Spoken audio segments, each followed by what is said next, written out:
Hello listeners, this morning we are extremely privileged to have with us Dr. Prasenjit Pal. He is a professor here at Nagaland University Merima Campus from the Department of Teacher Education, and it's the most awaited interview because we have been wanting an expert to let the listeners understand the NEP 2020. So first of all, thank you so much for your time, sir, and welcome to our Morning Echoes program. Thank you. I would like to express my sincere gratitude to All India Radio and their audience for creating this open space to deliberate upon such nationally important issues like NEP 2020. Right. Thank you. Well, to begin with, let us start with the background of NEP 2020. How did it all started and what were the other policies that existed before NEP 2020? Yes. Actually, after independence, this is the third educational policy. After 1968 education policy, 1986 education policy, this policy came after a long gap, almost a gap of 4 decades. So in between, rapid changes took places in the knowledge landscapes of the world. The change could be described as, dramatic advancement in the science and technology. Unskilled jobs were shrinking. And there was a greater demand of workforce having the skill, multidisciplinary ability. So there is a need for greater environmental awareness, growing emergencies like pandemics and so on. On the other hand, our Indian society aspiration was to develop an educational system that is rooted into the Indian value system, and to promote the Indian knowledge system. What is Indian knowledge system? Means the knowledge that prevailed, in the oldest era in our Indian society. So, within this background, the objectives of the present policy was to make our India as a global knowledge superpower, rooted in Indian ethos, to produce 21st century's individual. By that we mean that an individual that is holistic, thoughtful, well-rounded individual. Right.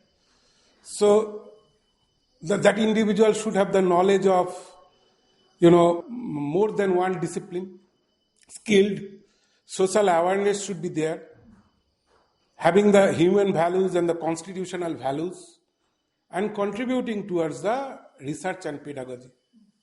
So to fulfill all these objectives and aspirations, the present policy was proposed. Thank you so much, sir, for giving us the much needed detailed background of NEP 2020. So it's quite bulky, but we'll start with school education. What are some of the major changes that we can see when it comes to school education, sir? Thank you for the question, actually. The objectives of the present policy. Now, in order to meet these objectives and the aspirations of the Indian society, I should say an over-ambitious changes actually proposed by this national education policy to overall the curriculum, pedagogy and assessment. Not only the school education, but, every stages of the education. Now, what are the changes, particularly if we take the case of school education? So the structure of school education will be changed. So it will be of 5+, 3+, 3+4 pattern. Means from now on we have 3 years of preschooling and 12 years of schooling. Now I will come to the divisions of the schooling. Now first 5 years will be the foundational stage.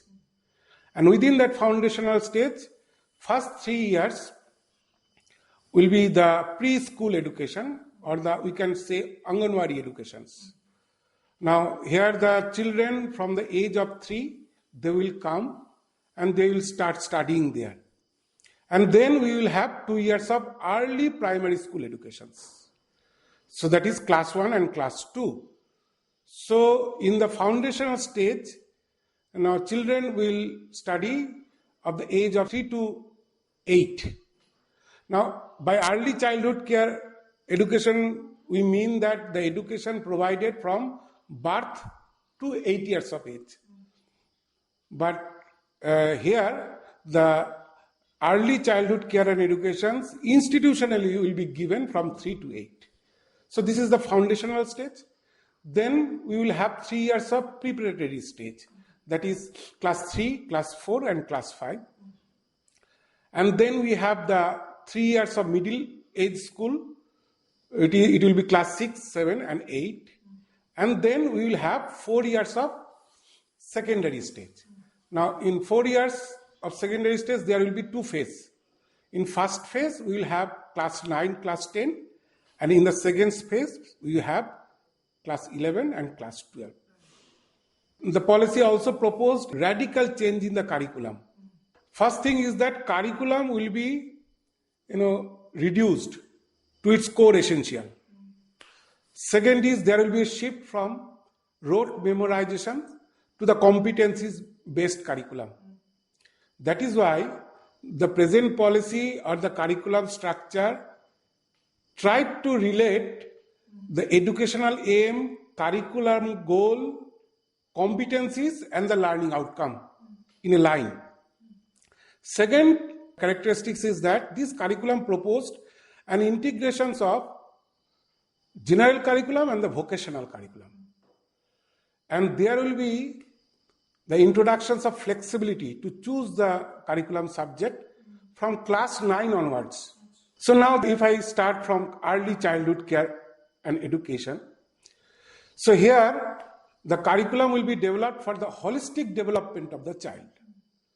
They actually identified 5 stages of development of the child, picking physical and motor development, socio-emotional and ethical development, this will be one area, cognitive development, language and literacy development. And to develop these things, they propose to develop books, textbook, the flashcards, audio-visual materials, children literature, it can be used to develop these things. Second important thing is that in the early childhood care and education, they propose to ensure the FLN. FLN means foundational literacy and numeracy. Now, the language will be learned in this stage, mother language or any regional language. Actually, they said that it will be the first language. First language means the language in which literacy first learned. It can be mother language, it can be the national language, it can be regional language also. And in this stage, children will be introduced with more than one language orally. Okay. And teacher will teach the reading and writing skill through storybooks, through picture drawing, through guided reading and guided writing. Now, mathematical concepts like number, operation, shapes, pattern, measurement will be learned at this stage through a method they called it ELPS method. ELPS method means use of experience, use of language, use of picture and use of symbol, they will learn the mathematics. Now, they actually given 5-stage learning process. First is the planning for teaching, and then teachers will build a rapport with the students. Then they will teach through play. Now, in the play-based learning, they can use conversation, storytelling, toy-based learning, songs, rhythm, music, movement, all they can use. Okay? And then they will introduce the literacy learning and the numeracy learning there. And then the teacher have to build a conducive classroom environment. Now, in order to learn mathematics, they suggested 4-block strategy. 4-block strategy means first is oral math talk, then skill teaching, then skill practicing. After that, math games. Through this 4-block, they will teach the students. And in this early childhood care and education or foundational stage, there will be no examinations. Okay. And only they recommended that teacher can use checklist, picture, portfolio, work of students to assess the students' activity. So this is the foundational stage teaching and learning. In the preparatory stage, 2 languages will be introduced, and they also talked about that school can use the English language also. In that stage, means class 3, 4 and 5. In that stage, the curricular area will be language, any language, mathematics, education, and there is a curriculum of world around us. It is an interdisciplinary area. And then art education, then pre-vocational skill will be taught. And again, the pedagogy will be play-based pedagogy, activity-based pedagogy. And assessment in this period will start. Examinations will start from the preparatory stage. For the benchmarking of the learning outcome of the children, the policy proposed examination at the end of class 3 and at the end of class 5. And for the teacher should use the formative as well as summative assessment procedure. Now next come the middle age. Middle age means that, from the class 6, 7 and 8. Here students will learn 3 languages. Means 1 mother language, 1 regional language, national language or any foreign language like English. And here student can opt for a classical language also. Classical language means language like Sanskrit, Maithili, Malayalam, Kannada, it can be used. And curriculum area also, language will be taught, mathematics, science, social science, art education, interdisciplinary area, and physical and well-beings, and the vocational area will be taught. Now, how teacher will teach the curriculum area?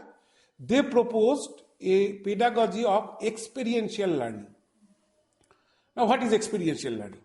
Experiential learning means integrations of local art, local sports. This is one aspect. From the class 6 onward, school will organize 10 bagless day. Means the students will go outside, they will meet with artisans, they will meet with craftsmen, they will see the places where they develops, they produces these arts, these artifacts, everything. So this is the 10 bagless day. And students will also go for internships and apprenticeships to the local business organizations or local government agencies, they will go. These are the experiential learning. They will learn through hands-on training.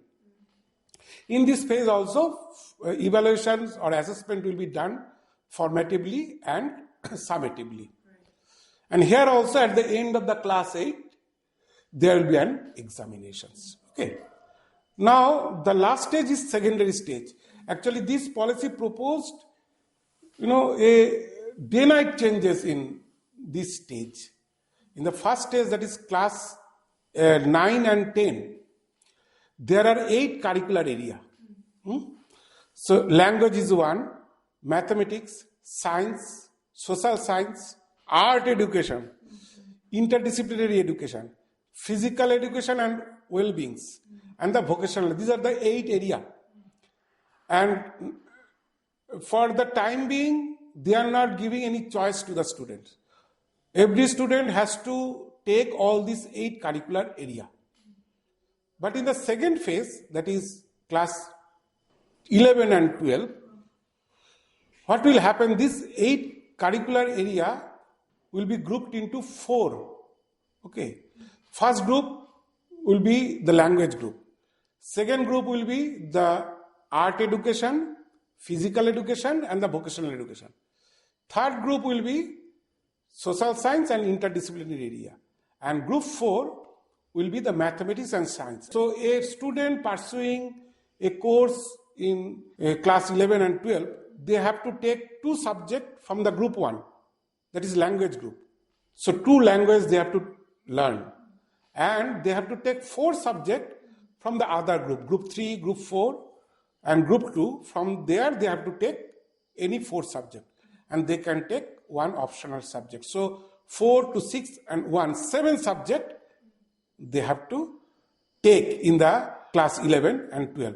Later on, the policy proposed that in class 9 and class 10 also, the students will be given the choice. Anyone you can take. And later on also, this annual or 2-yearly study in class 9, 10, class 10 will be replaced by semester system. And these things, this teaching learning in this space will be done by innovative pedagogy.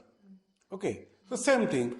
Actually, by discovery method, by inquiry method, they will teach. Actually, the focus is on to develop critical thinking in that stage, to develop hands-on skill.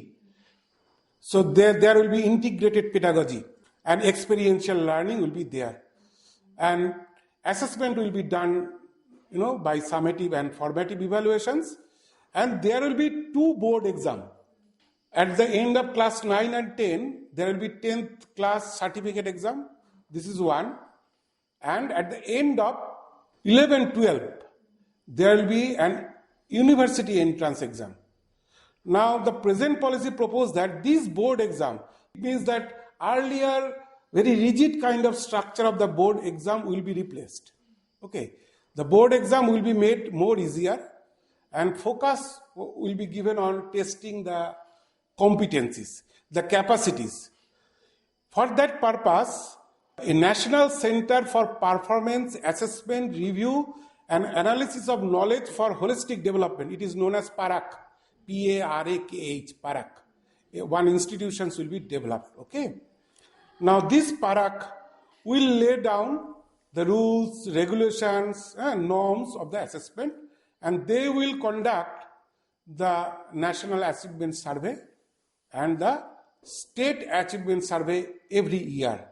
So this is the proposed thing.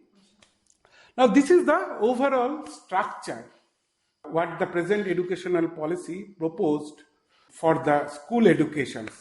Now if you observe the situations of Nagaland, this state, okay. So according to the last data what I have available, in Nagaland, this early childhood care and education mostly given by the Anganwadi center. And there is, near about 4,000 Anganwadi centers in the Nagaland. And they are catering almost 3.5 lakh beneficiaries. Okay. And if you take the school education, in the Nagaland, there is almost, more than 2,500 primary, pre-primary, upper primary, secondary and higher secondary schools. And among these schools, 2,000 schools are run by the Nagaland Board of Secondary Education. And in that government schools, there are about 19,000 teachers providing the educations.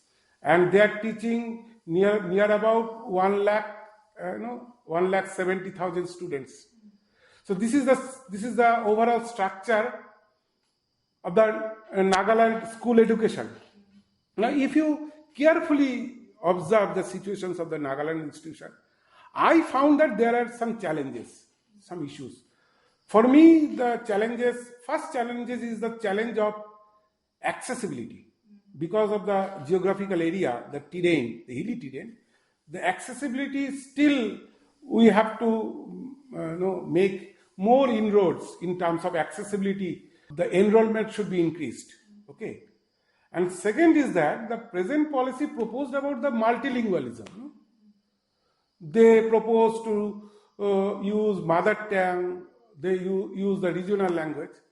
If you see the Nagaland, so there is officially 15-16 tribes are there, and I think more than 22 tribes are residing in the Nagaland. So they don't have, most of the tribes, they don't have no oral, no written scripts. So this has become a difficulty to develop a textbook in the tribal languages. But the SCERT of Nagaland, they produced some textbook in Angami languages, 3 and 4 languages, our languages. But still, I think more textbook needs to be developed in other tribal languages also. This is the another difficulty is what I think that, and there is no regional languages. Though every tribe speaks Nagamis, but it is not accepted as a regional languages. So it becomes very difficult to introduce this 3-language formula. And this is and another problem that I found is that whatever curriculum they proposed in the national education policy, whatever pedagogy they proposed, do our teacher have all the capacity to teach like that or to transact like that? There is very little bit of opportunity of capacity building. So I think that this opportunity of capacity building should be enhanced. So this is another aspect. And particularly the Anganwadi worker. Those people, most of the Anganwadi center run by one man or woman. So they don't have any the capacity or ability to do all the proposed changes. So there should be some opportunity to build their capacity also. Again, I will tell the remarkable effort of Nagaland's SCERT. They are also pursuing 2 years diploma course in early childhood care and education. But this education should be extended to every Anganwadi worker. And last but not the least, I observed that every schools, teachers are overloaded with different non-academic activity. Midday meals, scholarships, lots of activities is going on. So above that, how they can deal with these proposed changes? This is, these are the concern. These are the concern for me, which the Nagaland state is facing for implementing the changes that proposed in the school educations. And that's all for the school education. Thank you so much, sir, for sharing your expertise, explaining to us in detail of, all the important aspects when it comes to school education according to NEP 2020, and also for sharing your valuable opinions on that, sir.